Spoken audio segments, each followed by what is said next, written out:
کیسے ہم موت سے گزر کر زندگی تک آ سکتے ہیں؟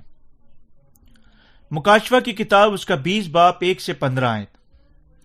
خدا ہمیں بتاتا ہے کہ جب وہ اس دنیا کو مٹائے گا اور ہمیں اس کی بجائے نیا آسمان اور زمین دے گا، وہ ہر گناہ گار کو جو اس زمین پر پہلے رہ چکا تھا اور اپنی قبر میں سو رہا تھا زندہ کرے گا۔ آیت نمبر 13 یہاں فرماتی ہے، اور سمندر نے اپنے اندر کے مردوں کو دے دیا، اور موت اور عالم رواں نے اپنے اندر کے مردوں کو دے دیا۔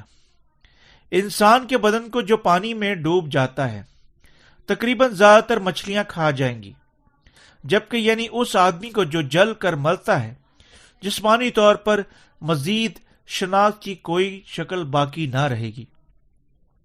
مگر کلام مقدس ہمیں یہ بتاتا ہے کہ جب آخری وقت آئے گا، خدا سب کو واپس زندگی میں لائے گا، یعنی آیا آسمان یا جہنم میں بھیجنے کے لیے عدالت کرے گا۔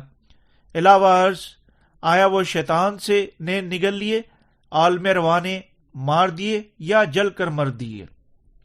خدا کے پاس پہلے کتاب حیات ہے، جس میں اس کے نام جو آسمان کی بادشاہت میں داخل ہوں گے لکھے ہوئے ہیں۔ اعمال کی کتاب میں بھی جو نام اس سب کے نام درج کرتی ہے جو جہنم میں پھینک دیے جائیں گے، اعمال کی ان کتابوں میں تمام گناہوں لکھے ہوئے ہیں جو ایک شخص جبکہ اس زمین پر رہتے ہوئے سرزد کر چکا تھا۔ یہ سب چیزیں اپنی دور اندیشی میں خدا کے وسیلہ سے متعین ہو چکی ہیں۔ خداوند کے پاس 2 قسم کی کتابیں ہیں۔ خدا پہلے ہی لوگوں کو اپنی ذاتی راست جانچ کے حصول کے مطابق 2 باہمی خاص فہرستوں میں تقسیم کر چکا ہے۔ یہ خدا کے وسیلہ سے متعین ہو چکا ہے کہ تمام مردے زندہ کیے جائیں گے، اور تب ان کی 2 کتابوں کے سامنے کھڑے ہوں گے اور عدالت ہوگی۔ کتاب حیات میں صرف ان کے نام لکھے ہوئے ہیں جو یسوع پر جبکہ اس زمین پر ایمان رکھ چکے ہیں، اپنے گناہوں کی معافی حاصل کر چکے ہیں، اور یوں آسمان پر داخل ہونے کے لیے متعین ہو چکے ہیں۔ اس لیے خدا کی حتمی عدالت انحصار کرتی ہے کہ ان 2 کتابوں میں سے کسی شخص کا نام لکھا ہوا ہے۔ دوسرے لفظوں میں، خدا پہلے ہی مقرر کر چکا ہے کہ کون آسمان پر داخل ہوں گے اور کون جہنم میں ڈالے جائیں گے۔ اس لیے خدا تمام مردوں کو پھر زندہ کرے گا، اپنی کتابیں کھولے گا اور دیکھے گا کہ 2 کتابوں میں کس میں ان کے نام لکھے ہوئے ہیں۔ تب وہ ان کو جن کے نام کتاب حیات میں لکھے ہوئے ہیں آسمان پر بھیجے گا، لیکن مقابلے میں ان کو جن کے نام اس کتاب حیات میں نہیں پائے جاتے، اس کی بجائے جہنم میں پھینک دیے جائیں گے۔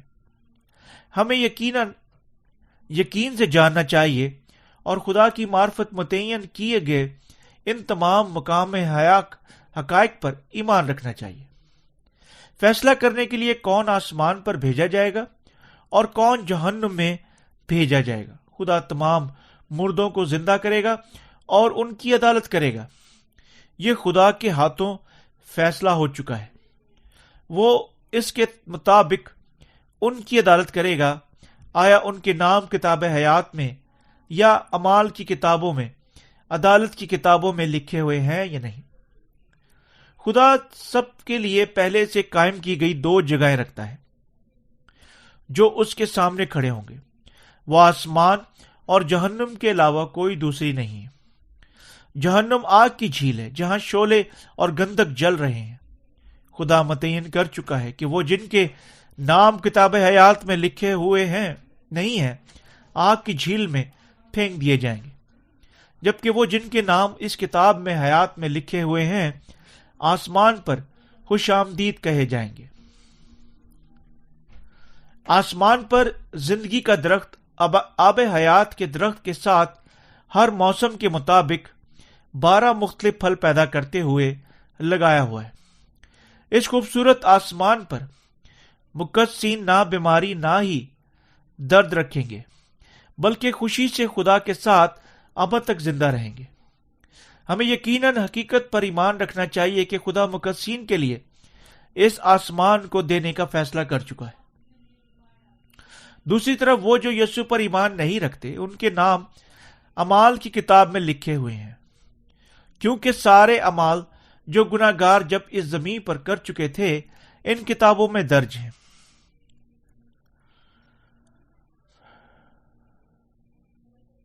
سزا دینے اور یسوع پر ایمان رکھنے کی گناہ کی وجہ سے آگ کی جھیل میں پھینک دیے جائیں گے۔ اب انتہائی اہمیت کی حامل جو بات ہے وہ یہ ہے کہ کس کتاب میں آپ کے اور میرے نام لکھے ہوئے ہیں۔ جبکہ زمین پر رہتے ہوئے ہمیں یقیناً احساس کرنا چاہیے کہ زمین پر زندگی سب کچھ نہیں ہے جو وہاں ہے۔ جس طرح زبور 90:10 ہمیں بتاتا ہے ہماری عمر کی میعاد 70 برس ہے، یا قوت ہوئی تو 80 برس، تو بھی ان کی رونق شخص مشقت اور غم ہے، کیونکہ وہ جلد جاتی رہتی ہے اور ہم اڑ جاتے ہیں۔ حتیٰ کہ اگر ہمیں اس زمین پر 70 برس یا حتیٰ کہ 80 برس تک زندہ رہنا تھا، جلد ہی یا بعد میں ہم سب خدا کے سامنے کھڑے ہوں گے، اور جب یوں ہم آخرکار اپنے خداوند کے سامنے کھڑے ہوتے ہیں، سب جو معنی رکھتا ہے کہ کس کتاب میں، آیا کتاب حیات میں یا اعمال کی کتاب میں، خدا کی عدالت کی کتاب میں ہمارے نام لکھے ہوئے ہیں، کیونکہ یہی متعین کرے گا آیا ہم آسمان پر خوش آمدید کہے جاتے ہیں یا آگ کی جھیل میں پھینکے جاتے ہیں۔ ہمیں یقیناً پہچان تک پہنچنا چاہیے کہ زمین کی زندگی ہر چیز نہیں ہے۔ وہ لوگ جن کے نام کتاب حیات میں لکھے ہوئے ہیں، آئے ہم لوکا کی انجیل 19 باب اس کی 16 سے 26 پر ایک نظر ڈالیں۔ ایک دولت مند تھا جو ارغوانی اور مہین کپڑے پہنتا اور ہر روز خوشی مناتا اور شان و شوکت سے رہتا تھا، اور لازر نام ایک غریب ناسوروں سے بھرا ہوا اس کے دروازے پر ڈالا گیا تھا۔ اسے آرزو تھی کہ وہ دولت مند کی میز سے گرے ہوئے ٹکڑوں سے اپنا پیٹ بھرے، بلکہ کتے بھی آ کر اس کے ناسور چاٹتے تھے۔ اور ایسا ہوا کہ وہ غریب مر گیا اور فرشتوں نے اسے لے جا کر ابراہیم کی گود میں پہنچا دیا، اور دولت مند بھی موا اور دفن ہوا۔ اس نے عالم ارواح کے درمیان غضب میں مبتلا ہو کر اپنی آنکھیں اٹھائیں اور ابراہیم کو دور سے دیکھا اور اس کی گود میں لازر کو، اور اس نے پکار کر کہا، اے باپ ابراہیم، مجھ پر رحم کر کہ لازر کو بھیج کے اپنی انگلی کا سرا پانی میں بھگو کر میری زبان کو تر کرے، کیونکہ میں اس آگ میں تڑپتا ہوں۔ ابراہیم نے کہا، بیٹا یاد کر کہ تو اپنی زندگی کی اپنی اچھی چیزیں لے چکا، اور اسی طرح لازر بری چیزیں، لیکن اب وہ یہاں تسلی پاتا اور تو تڑپتا ہے، اور ان سب باتوں کے سوا تمہارے درمیان ایک بڑا گڑھا واقع ہے، ایسا کہ جو یہاں سے تمہاری طرف باہر جانا چاہے نہ جا سکے، اور نہ کوئی ادھر سے ہماری طرف آ سکے۔ اس حوالہ کے ساتھ یسوع ہمیں سکھاتا ہے کہ آسمان اور جہنم واقعی وجود رکھتے ہیں۔ اس حوالہ میں دولت مند آدمی کی طرح بہت سارے لوگ آسمان اور جہنم کے وجود پر ایمان نہیں رکھتے۔ ابراہیم ایمان کا باپ ہے۔ جب یہاں فرمایا جاتا ہے کہ غریب لازر ابراہیم کی گود میں پہنچایا گیا، اس کا مطلب ہے کہ بالکل جس طرح ابراہیم نے خدا کے کلام پر ایمان رکھا، لازر نے بھی یسوع پر اپنے نجات دہندہ کے طور پر ایمان رکھا، اپنے گناہوں کی معافی حاصل کی اور یوں آسمان پر چلا گیا۔ اس دنیا میں رہتے ہوئے ہم سب کو لازر اور دولت مند آدمی کے انجاموں پر سوچ و بچار اور غور و فکر کرنے کی ضرورت ہے۔ خدا ہمیں بتاتا ہے کہ اس دنیا میں ہر کسی کے لیے اس زمین پر زندگی بالکل ہر چیز نہیں ہے۔ کوئی معنی نہیں رکھتا کتنی مشقت کے ساتھ کوئی شخص اس زمین پر زندہ رہتا ہے۔ نہ صرف وہ زیادہ سے زیادہ محض 70 یا 80 سال تک زندہ رہنے کی قابل ہوگا، بلکہ سب جو آخر میں اس کے لیے باقی بچے گا محض مشقت اور غم ہے۔ اس لیے اپنی زندگیاں گزارتے ہوئے ہم سب کو یقیناً اپنے بعد کی زندگی کے لیے تیار ہونا چاہیے، اور ہمیں یقیناً اپنے ایمان کو اپنے بچوں کے سپرد بھی کرنا چاہیے تاکہ وہ بھی اچھی جگہ پر جانے کے قابل ہو سکے۔ یہ کتنی دکھ کی بات ہوگی کہ ایک آدمی اس زمین پر رہنے کے بعد آخر کار اس کے وسیلہ سے صرف پرکھے جانے اور آگ کی جھیل میں پھینکے جانے کے لیے خدا کے سامنے کھڑا ہوگا۔ کوئی آدمی تبدیل نہیں کر سکتا کہ خدا کی معرفت کیا فیصلہ ہو چکا ہے، یعنی وہ سب جن کے نام کتاب حیات میں لکھے ہوئے ہیں آگ کی جھیل میں پھینک دیے جائیں گے۔ تب صرف ہمارے پاس آگ کی جھیل سے بچنے کا واحد راستہ یہ ہے، اور یہ یقین دہانی کرنی ہے کہ ہمارے نام کتاب حیات میں لکھے ہوئے ہیں۔ آگ کی جھیل سے بچنے کے لیے کوئی دوسرا راستہ نہیں ہے بلکہ اپنے نام کتاب حیات میں لکھوانے ہیں۔ تب ہمارے نام اس کتاب حیات میں کیسے لکھے جا سکتے ہیں؟ بالکل جس طرح لازر کو ابراہیم کی گود میں پہنچایا گیا، اسی طرح یقیناً ہمیں اپنے گناہوں کی معافی اس کے کلام کے وسیلہ سے خدا کے راست کلام، رومیو کا خط اس کا 5 باب اس کی 18 آیت کو جاننے اور ایمان رکھنے کی بدولت حاصل کرنا چاہیے۔ صرف تب ہی ہم آسمان پر داخل ہو سکتے ہیں۔ اپنے نام کتاب حیات میں لکھوانے کے لیے ہمیں یقیناً یسوع پر ایمان رکھنا چاہیے۔ یسوع بذات خود خدا اور ہمارا مسیحا ہے۔ مسیحا کا مطلب وہ واحد ہے جو ان کو بچاتا ہے جو گناہ میں گرے تھے۔ صرف یسوع ہمیں جو اپنے گناہ کی وجہ سے ورنہ خدا کی معرفت پرکھے جانے اور آگ کی جھیل میں پھینکنے جانے کے لائق میں بچا سکتا ہے۔ اس زمین پر کون کبھی خداوند کے سامنے کوئی گناہ نہیں کر سکتا، اور کون ہمارے درمیان اعمال میں 100% پاک ہے؟ کوئی بھی نہیں۔ ہمیں یقیناً احساس کرنا چاہیے کیونکہ ہم سب خامیوں سے بھرے ہوئے ہیں۔ ہم بچ نہیں سکتے بلکہ گناہ میں گرتے ہیں، اور ہمارے ان گناہوں کی وجہ سے ہم سب جہنم کی آگ میں پھینکے جانے کے لائق ہیں۔ لیکن خدا نے اس زمین پر ہمیں بچانے کے لیے یسوع کو بھیجا، جو بچ نہیں سکتے تھے بلکہ اپنے گناہ کی وجہ سے آگ کی جھیل میں پھینکے جانے والے تھے۔ یسوع نام کا مطلب وہ شخص ہے جو اپنے لوگوں کو ان کے گناہوں سے بچائے گا۔ متی کی انجیل 1 باب 21 آیت۔ اس لیے ہم آسمان پر داخل ہو سکتے ہیں صرف جب ہم سچائی پر ایمان رکھتے ہیں کہ یسوع اس زمین پر آیا اور ہمیں اپنے راست باز کام کے ساتھ ہمارے تمام گناہوں سے بچا لیا۔ تب کون آگ کی جھیل میں ڈالے جائیں گے؟ مکاشفہ کی کتاب اس کا 21 باب اس کی 8 آیت ہمیں بتاتی ہے کہ کون آگ کی جھیل میں ڈالے جائیں گے۔ مگر بزدلوں، بے ایمانوں، گھنونے لوگوں، خونیوں، حرامکاروں، جادوگروں، بت پرستوں اور سب جھوٹوں کا حصہ آگ اور گندک سے جھلنے والی جھیل میں ہوگا۔ یہ دوسری موت ہے۔ سب سے پہلے کلام مقدس لفظ بزدلوں کو کی بدولت کن کو بیان کرتا ہے؟ یہ ان برائے نام مسیحوں کو بیان کرتا ہے جو پانی روح کی خوشخبری کے وسیلہ سے اپنے گناہوں کی معافی حاصل کرنے میں ناکام ہو چکے ہیں، اور اس لیے وہ خدا کے سامنے خوف زدہ ہیں۔ حتیٰ کہ گو وہ کسی حد تک یسوع پر ایمان رکھتے ہیں، خدا فیصلہ کر چکا ہے کہ ایسے لوگ آگ کی جھیل میں پھینکے جائیں گے۔ خدا یہ بھی مصمم ارادہ کر چکا ہے کہ وہ جو بے ایمان، گھنونے، خونی، حرام کار، جادوگر، بت پرست اور جھوٹے لوگ ہیں وہ سب جہنم میں پھینکے جائیں گے۔ روایتی طور پر کوریا میں بہت سارے بت پرست موجود ہیں، حتیٰ کہ اب لوگوں کا خدا کے ذاتی تخلیق کے بتوں کے سامنے جھکنا اور ان سے دعائیں مانگنا دیکھنا عجیب بات نہیں ہے۔ لوگ ایسا کرنے کے لیے کرتے ہیں کیونکہ وہ جاہل اور بیوقوف ہیں۔ خدا اس سے بھی جب لوگوں بے جان بتوں کی پرستش کرتے ہیں نفرت کرتا ہے، جس طرح گو یہ الہی ہستیاں تھیں۔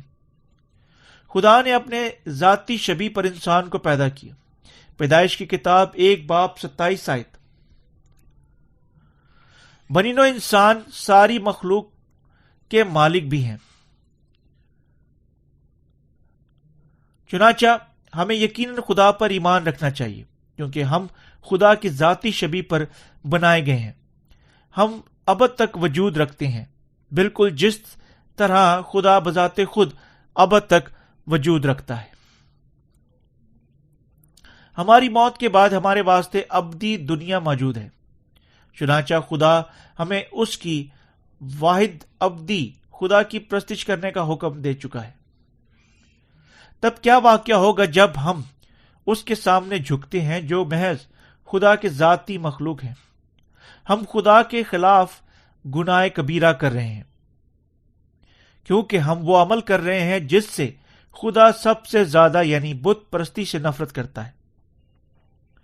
بنی نوع انسان اتنے احمق اور اتنے بے وقوف ہو سکتے ہیں۔ خدا فیصلہ کر چکا ہے، ہمیں یقیناً احساس کرنا چاہیے، یعنی وہ جو اس قسم کا غلط ایمان رکھتے ہیں سب آگ کی جھیل میں پھینکے جائیں گے۔ لوگ جو جہنم میں پھینکے جائیں گے 2 مرتبہ مریں گے۔ چنانچہ خدا بذات خود کیا متعین کر چکا ہے؟ پہلی موت اس زمین پر ان کی مصیبت زدہ زندگیوں کے خاتمے پر اس بیزار دنیا میں چلنے کے بعد آتی ہے۔ اکثر یہ کہا جاتا ہے کہ وہ لوگ جو پہلے 4 پاؤں پر زندہ رہتے تھے، پھر 2 پاؤں پر، پھر آخر کار 3 پاؤں پر، محض آخر میں مر جاتے ہیں۔ بذات خود بنی نوع انسان کے علاوہ کوئی دوسرے نہیں ہیں۔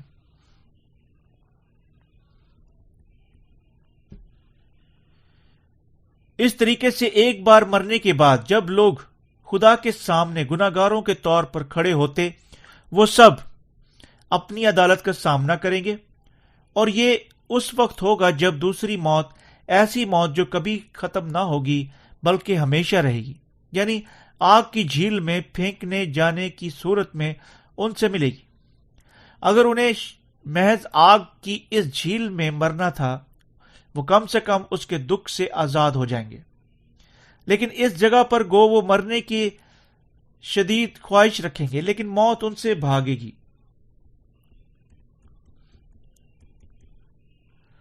ہر کوئی ابد تک زندہ رہنے کی، کبھی موت کا سامنا نہ کرنے کی خواہش رکھتا ہے۔ حقیقت میں بنی نوع انسان کا وجود واقعی ابدی ہے، بالکل جس طرح لوگ خواہش رکھتے ہیں۔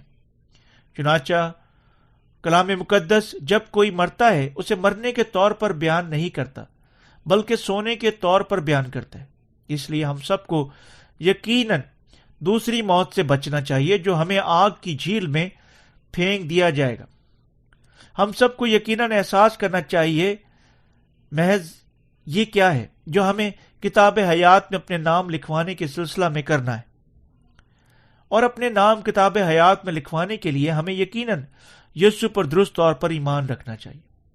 لوگ اکثر سوچتے اور کہتے ہیں کہ یسوع، بدھا، کنفیوژن، محمد محض سب انسان ہیں، یعنی محض ایک نیک شخص کے طور پر زندہ رہنا ٹھیک ہے۔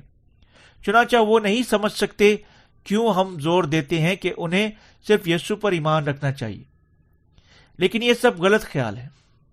آپ اور میں اسی طرح دنیا میں ہر دوسری چیز کچھ نہیں ہے بلکہ خدا کے سامنے محض مخلوق اور بنی نوع انسان ہے۔ لیکن جب ہم یسوع کی پیدائش پر اور جب وہ اس زمین پر آیا مکمل کر چکا تھا نظر کرتے ہیں، ہم سب احساس کر سکتے ہیں کہ وہ باقی 4 دانشوروں کی مانند شخص ایک انسان نہیں تھا، وہ بذات خود خدا ہے۔ بنی نوع انسان کو بچانے کے لیے ایک انسان کی صورت میں زمین پر آیا، اپنے بپتسمہ کے وسیلہ سے ہمارے تمام گناہوں کو اٹھا لیا۔ ہماری جگہ پر ہمارے گناہوں کی ساری سزا حاصل کی اور یوں بنی نوع انسان کے گناہوں سے چھڑانے کا کام مکمل کر دیا۔ مسیح کی پیدائش عام لوگوں کی پیدائش سے مختلف تھی۔ بچے ایک مرد اور ایک عورت کے ملاپ سے پیدا ہوتے ہیں، چنانچہ کیسے ہر کوئی اس دنیا میں پیدا ہوتا ہے، لیکن یسوع ایک کنواری سے پیدا ہوا جو مرد سے ناواقف تھی۔ ہم سب بنی نوع انسان کو بچانے کے لیے اور عیسائی نبی کے وسیلہ سے 700 سال پیشتر نبوتی کلام کی پیشن گوئی کی تکمیل کے لیے یسوع جو بذات خود خدا ہے، ایک انسان کے بدن میں یعنی ایک کنواری کے بدن کے وسیلہ سے اس زمین پر پیدا ہوا۔ یسایہ کی کتاب اس کا 7 باب اس کی 14 آیت، اور جبکہ اس زمین پر نہ صرف اس نے مردوں کو زندہ کیا اور بیماروں اور مفلوجوں کو شفا دی، بلکہ اس نے دنیا کے سارے گناہوں کو بھی مٹا ڈالا۔ خدا مخلوق کا خداوند جس نے تمام کائنات کو بنایا اور زمین پر آیا اور تھوڑی دیر کے لیے تمام نسل انسانی کو ان کے گناہوں سے بچانے کے لیے بذات خود انسان بن گیا۔ چنانچہ ہمیں یقیناً یسوع پر ایمان رکھنا چاہیے، سب سے پہلے کیونکہ وہ بذات خود خدا ہے، دوم کیونکہ اس نے ہمارے تمام گناہوں کو اٹھا لیا تاکہ ہمارے نام کتاب حیات میں لکھے جائیں، اور ہمیں خدا کے بے گناہ بیٹے بنا لیا۔ ایک بار اس زمین پر پیدا ہونے کے بعد ہم سب کو یقیناً ایک بار مرنا ہے، اور ہماری موت کے بعد یقیناً ہم سب کی عدالت ہونی ہے۔ لیکن یسوع اس زمین پر آیا، یوحنا سے حاصل کیے گئے اپنے بپتسمہ کے ساتھ ہمارے تمام گناہوں کو اٹھا لیا اور ہماری خاطر صلیب پر پرکھا گیا، اور یوں ہم میں سے ان کو جو اس پر ایمان رکھتے ہیں آسمان کی ابدی بادشاہت میں اب تک اس کے ساتھ رہنے کے قابل کیا۔ دوسرے لفظوں میں ہمیں ہماری گناہ کی عدالت سے بچنے کے لیے خدا نے بذات خود ہمارے تمام گناہوں کو ہم سے پاک کیا۔ چنانچہ ہم سب کو یقیناً یسوع پر، ایک واحد پر جو نجات دہندہ بن چکا ہے، ایمان رکھنا چاہیے۔ یسوع محض ایک انسان نہیں ہے، کیونکہ خدا نے بنی نوع انسان سے وعدہ کیا کہ وہ اسے بچائے گا، اور اس وعدے کو پورا کرنے کی وجہ سے وہ کنواری مریم کے بدن سے انسان کے جسم میں اس زمین پر آیا، اور کیوں اس نے بے شک سب کو ان کے گناہوں سے بچایا، اور ہم سب کو یقیناً یسوع پر ایمان رکھنا چاہیے جو بذات خود خدا ہے۔ جب ہم ٹھیک طور پر یسوع پر ایمان رکھتے، ہمارے نام کتاب حیات میں لکھے جاتے ہیں۔ خدا نے ہمیں بتایا کہ صرف پانی اور روح سے نئے سرے سے پیدا ہونے کے وسیلہ سے ایک انسان آسمان کی بادشاہی کو دیکھ سکتا اور داخل ہو سکتا ہے۔ ہم سب کو یقیناً یسوع پر ایمان رکھنا چاہیے۔ یسوع جو آسمان کی راہ بن گیا، تب ہمیں یقیناً جاننا چاہیے کیسے ٹھیک طور پر یسوع ہمارے تمام گناہوں کو مٹا چکا ہے۔ اس زمین پر آ کر یسوع نے دریائے یردن پر یوحنا سے بپتسمہ لیا۔ متی کی انجیل 3 باب اس کی 13 سے 17 آیت۔ اس نے اپنا بپتسمہ یوحنا سے حاصل کیا تاکہ وہ بنی نوع انسان کے تمام گناہوں کو آپ کے اور میرے سارے گناہ شامل کرتے ہوئے اٹھا سکے۔ یوحنا استباغی ساری نسل انسانی کے نمائندہ کے ہاتھوں کے وسیلہ سے تمام بنی نوع انسان کا ہر ایک گناہ یسوع پر منتقل ہو گیا تھا۔ یوں یوحنا کے ذریعے سے اپنے آپ پر دنیا کے تمام گناہوں کو اٹھانے کے بعد تب یسوع نے صلیب پر اپنا خون بہایا اور اس پر مر گیا۔ تب وہ تیسرے دن مردوں میں سے جی اٹھا۔ ہمارا خداوند وعدہ کر چکا ہے کہ جو کوئی اس پر ایمان رکھے گا ابدی زندگی حاصل کرے گا۔ خدا متعین کر چکا ہے کہ جو کوئی سچائی پر ایمان رکھتا ہے کہ یسوع نے اپنے آپ پر اس کے تمام گناہ اٹھا لیے اور صلیب پر ان گناہوں کی ساری سزا حاصل کی، آگ کی جھیل میں پھینکا نہیں جائے گا، بلکہ اس کی بجائے اس کا نام کتاب حیات میں لکھا جائے گا۔